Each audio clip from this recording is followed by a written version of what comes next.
It exists as a bulwark against Russian territorial expansion.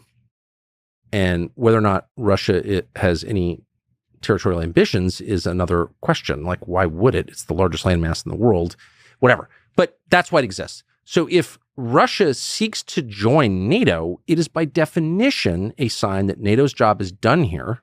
We can declare victory and go home. The fact that they turned him down is like so shocking to me, but it's true. Then he approaches the next president, George W. Bush. That was with Bill Clinton at the end of his term in 2000.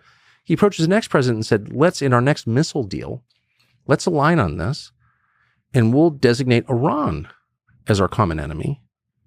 Iran, which is now, effectively in league with Russia, thanks to our insane policies. But, and George W. Bush, to his credit, is like, well, that seems like kind of an innovative, good idea. And Condi Rice, who's like one of the stupidest people ever to hold power in the United States, if I can say, who's like monomaniacally anti-Russia because she had an advisor at Stanford who was, or something during the Cold War. No, we can't do that. And Bush is just weak. And so he agreed. It's like, what? That is crazy. If you're fighting with someone and the person says, you know what, actually our interests align, and you've spent 80% of your mental disk space on hating me and opposing me or whatever, but actually we can be on the same team. If you don't at least see that as progress, like what? Why would you, if your interest is in helping your country, what's the counter argument? I don't even understand it. And no one has even addressed any of this. The war of Russian aggression. Yeah, it was a war of Russian aggression for sure. But how did we get there? We got there because Joe Biden and Tony Blinken dispatched Kamala Harris, who does not freelance this stuff, okay? Fair to say, to the Munich Security Conference 2 years ago this month, February 2022, and said in a press conference to Zelensky, poor Zelensky, we want you to join NATO. This was not in a backroom thing. This was in public at a press conference. Knowing, because he said it like 4,000 times, we don't want nuclear weapons from the United States or NATO on our western border. Duh. And days later, he invaded. So like, what is that? And if you even, I raised that question in my previous job, and I was denounced as, of course, a traitor or something. But okay, great, I'm a traitor. What's the answer? What's the answer? These are not into, Toria Nuland, who I know, not dumb, hasn't helped the U.S. in any way, an architect of the Iraq War, architect of this disaster, one of the people who destroyed the U.S. dollar. Okay, fine. But she's not stupid. So like, you're trying to get a war by acting that way. What's the other explanation? By the way, NATO didn't want Ukraine because it didn't meet the criteria. So for admission. So why would you say that? Because you want a war. That's why. And that war has enriched a lot of people to the tune of billions. So I don't care if I sound like some kind of left-wing conspiracy nut, because I'm neither left-wing nor a conspiracy nut. Tell me how I'm wrong. Who do you think is behind it? If you were to analyze, like zoom out, looking at the entirety of human history, the military-industrial complex, you said Kamala Harris. Is it individuals? Is it like this collective flock that people are just pro-war as a collective? It's the hive mind. It's, and I, spent my whole life in DC from 85 to 2020, so 35 years. And again, I grew up around it in that world.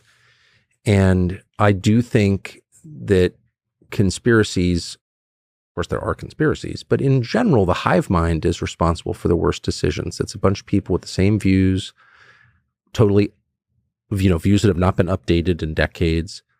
Putin said something that I thought was absolutely true. I don't know how he would know this, but it is true because I lived among them. So the Soviet Union dissolves in August of 91 on my honeymoon in Bermuda. I'll never forget it. And it was a big thing, If you lived in DC, the receptionist in my office in 1991 was getting a master's in Russian from Georgetown. He was going to be a Sovietologist. And he was among, thousands of people in Washington on that same track. And so the Soviet Union collapses. Well, so does the rationale for a good portion of the US government has been dedicated for over 40 years to opposing this thing that no longer exists. So there's a lot of forward momentum. There's a huge amount of money, the bulk of the money in the richest country in the world, aimed in this direction. And it's very hard for people to readjust, to reassess. And you see this in life all the time. I love my wife. All of a sudden she ran off with my best friend. Holy shit. I didn't expect that this morning. Now it's a reality. Like, how do I deal with that? Well, I got stage 4 cancer diagnosis. Okay. And it's all bad, but I'm just saying, like, that's the nature of life. Things that you did not anticipate, never thought you'd have to face, happen out of nowhere. And you have to adjust your expectations and your goals. And people have a hard time with that, very hard time with that. So that's a lot of it. People, if you're Condi Rice, sort of like highly ambitious midwit who gets this degree from Stanford, and you read Tolstoy in the original, sure you did. And you spent your whole life like thinking that Russia is the center of evil in the world. It's kind of hard to be like, well, actually, there's a new threat and it's coming from farther east. It's primarily an economic threat. And maybe all the threats aren't reduced to tank battles. That's the other thing, is these people are so inelastic in their thinking, so lacking imagination and flexibility, that they can't sort of imagine like a new framework. And the new framework is not that you're going to go to war with China over Formosa, Taiwan. No, the framework is that all of a sudden, all the infrastructure in Tijuana is going to be built by China. And like, that's a different kind of threat, but they can't kind of get there because they're not that impressive.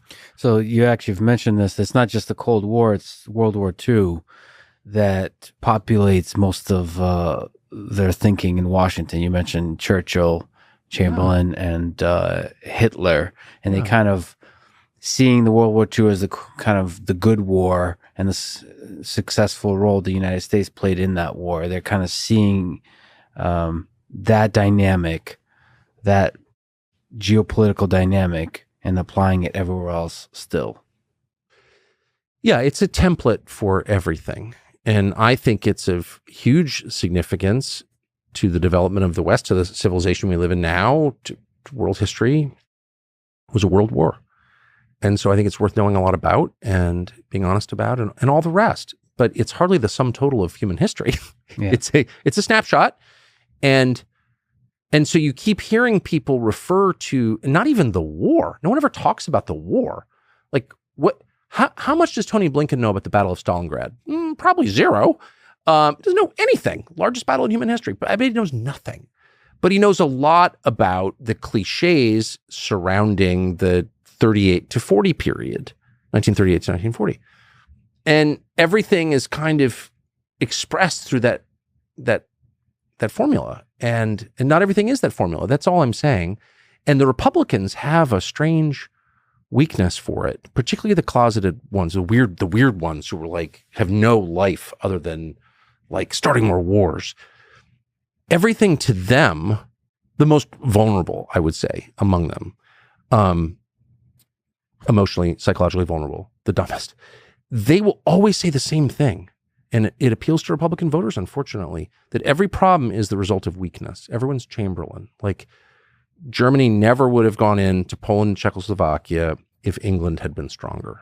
That's the argument. Is that true? I don't know, actually. Maybe. It might be totally true. It might not be true at all. I really don't know.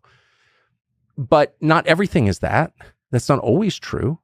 If I go up to you in a bar and I say, I hate your necktie, I'm being pretty aggressive with you, pretty strong. You might beat the shit out of me, actually, or shoot me if I do that. Like, an aggressive posture doesn't always get you the outcome that you want. Sometimes it requires a more sophisticated Mediterranean posture. I mean, it kind of depends. It's a time and place thing. And they don't acknowledge that. It's like everything is this same template. And that's not the road to good decision making.